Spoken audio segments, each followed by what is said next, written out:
Hi hello నమస్తే welcome to VTV political. నేను మీ మధు. విదేశీ కంపెనీ అయిన భారతదేశంలో తయారైన ఉత్పత్తులనే కొనండి. మన ప్రధానమంత్రి నరేంద్ర మోదీ ఈశాన్య రాష్ట్రాల్లో రెండవ రోజు పర్యటిస్తున్నారు. మరి ఆదివారం అంటే 14వ తేదీ అస్సాంలో 19,000 కోట్ల రూపాయల విలువైన ప్రాజెక్టులను ప్రధాని మోదీ ప్రారంభించారు. పలు అభివృద్ధి పనులకు శంకుస్థాపన చేశారు. ఈ సందర్భంగా ఈ ఏడాది పండగ సీజన్ను స్వదేశీ వస్తువులతో చేసుకోవాలని ప్రధానమంత్రి మోదీ పిలుపునిచ్చారు. విదేశీ కంపెనీ అయిన భారతదేశంలో తయారైన ఉత్పత్తులనే కొనండి అని ప్రధాని మోదీ షేర్ చేశారు. ఈ ఏడాది పండుగ సీజన్ను స్వదేశీ వస్తువులతో చేసుకోవాలని ప్రధానమంత్రి మోదీ పిలుపునిచ్చారు. స్వదేశీ వస్తువులని కొనుగోలు చేయాలని ప్రజలకు విజ్ఞప్తి చేశారు. కంపెనీ ఏ దేశానికి చెందిందైనా, ఏ దేశ పేరు అయినా కానీ భారతదేశంలో తయారైన వస్తువులను మాత్రమే కొనాలని ప్రధాని అన్నారు. మరి ఈ సందర్భంగా ప్రధాని మోదీ కాంగ్రెస్పై తీవ్ర స్థాయిలో విరుచుకుపడ్డారు. భూపెన్ హజారికాను కాంగ్రెస్ అవమానించిందని ప్రధాని అన్నారు. నేను శివభక్తుడిని, నేను విషమంతా మింగేస్తానని ప్రధాని అన్నారు. అస్సాం కుమారుని కాంగ్రెస్ అవమానించింది, ఇది చాలా బాధాకరమన్నారు. కాంగ్రెస్ ఎల్లప్పుడూ భారత వ్యతిరేక శక్తులకు అండగా నిలుస్తుందని, చొరబాటుదారులను రక్షించడానికి కృషి చేస్తుందని ఆయన అన్నారు. మరి చొరబాటుదారులను ఆపడానికి బీజేపీ ప్రభుత్వం ఇప్పుడు మిషన్ మోడ్లో పనిచేస్తుందని ప్రధాని మోదీ అన్నారు. మరి 140 కోట్ల మంది దేశ ప్రజలకు నేను రిమోట్ కంట్రోల్ అని ప్రధాని అన్నారు. ఇది తప్ప నాకు వేరే రిమోట్ కంట్రోల్ లేదన్నారు. కాంగ్రెస్పై దాడి చేస్తూ కాంగ్రెస్ అహంకారంతో నిండి ఉందని అన్నారు. అస్సాం ప్రజలు, దేశ ప్రజలు భూపెన్ ధాను అలా అవమానించినందుకు కాంగ్రెస్కు తగిన సమాధానం చెప్పాలన్నారు. అస్సాం సాంస్కృతిక వారసత్వం పట్ల గౌరవం, అస్సాం వేగవంతమైన అభివృద్ధి డబుల్ ఇంజిన్ ప్రభుత్వాలతో సాధ్యమన్నారు. మరి కేంద్ర ప్రభుత్వం అస్సాం సంయుక్త ప్రయత్నాల కారణంగా నేడు అస్సాం దేశంలోనే ప్రపంచంలో సందడి చేస్తోందని అన్నారు. మరి నేడు భారతదేశం ప్రపంచంలోనే అత్యంత వేగంగా అభివృద్ధి చెందుతున్న దేశం. అదే సమయంలో అస్సాం కూడా వేగంగా అభివృద్ధి చెందుతున్న రాష్ట్రంలో మారింది.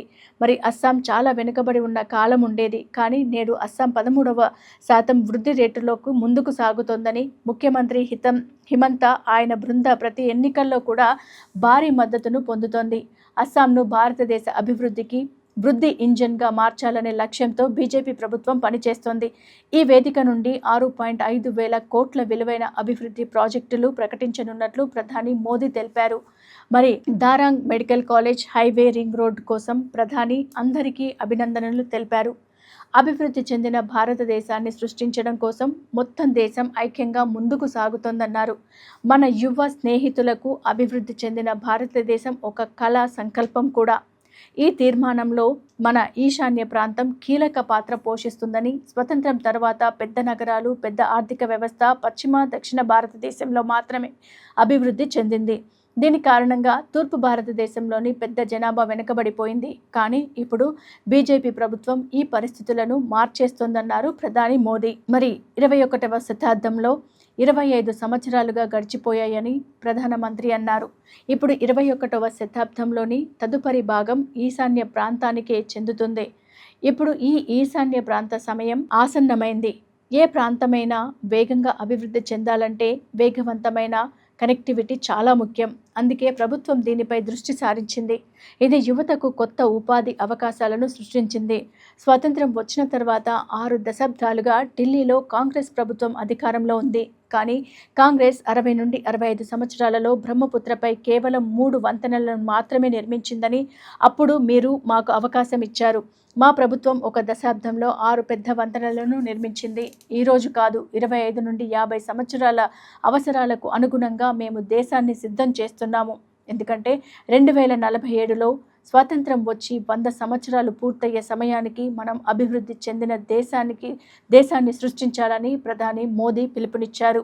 నవరాత్రి మొదటి రోజున జీఎస్టీ రేట్లు తగ్గుతాయని ప్రధాని మోదీ అన్నారు. ఆరోగ్యం, బీమా అన్ని చౌకగా ఉంటాయని, జీఎస్టీ నిర్ణయం పండుగలకు మరింత వెలుగునిస్తుందని అన్నారు. పండుగల సీజన్లో స్వదేశీ వస్తువులను మాత్రమే కొనాలని ప్రధాని ప్రజలకు పిలుపునిచ్చారు. మీరు ఏది కొంటే అది స్వదేశీ వస్తువు అయి ఉండాలని ప్రధాని మోదీ అన్నారు. మేము మేడ్ ఇన్ ఇండియా కొనుగోలు చేస్తాము. కంపెనీ ఏ దేశం నుండి అయినా కావచ్చు, పేరు ఏ దేశం నుండి అయినా కావచ్చు, కానీ ఇది భారతదేశంలో తయారు చేయాలి. డబ్బు ప్రపంచంలోని ఏ దేశంలోనైనా ఉండవచ్చు, కానీ చెమట నా దేశ యువతదే అయి ఉండాలి. మేడ్ ఇన్ ఇండియా ఏది చేసినా అది నా భారతదేశ నేల సువాసన కలిగి ఉండాలి అని ప్రధానమంత్రి నరేంద్ర మోదీ స్పష్టం చేశారు. సో చూశారు కదా, ప్రధానమంత్రి నరేంద్ర మోదీ ఎంతో మనం స్వయంగా వనరులు సృష్టించుకొని అందరం కూడా మన దేశాన్ని కాపాడుకోవాలనేది ఆయన యొక్క ముఖ్య ఉద్దేశం. దీనికి మీరందరూ కూడా సపోర్ట్ చేస్తున్నట్లయితే ఖచ్చితంగా మీ కామెంట్ రూపంలో మాకు తెలియజేయండి. సో కీప్ వాచింగ్ ఆన్ వీటీవీని సబ్స్క్రైబ్ చేయడం మర్చిపోకండి. నమస్తే.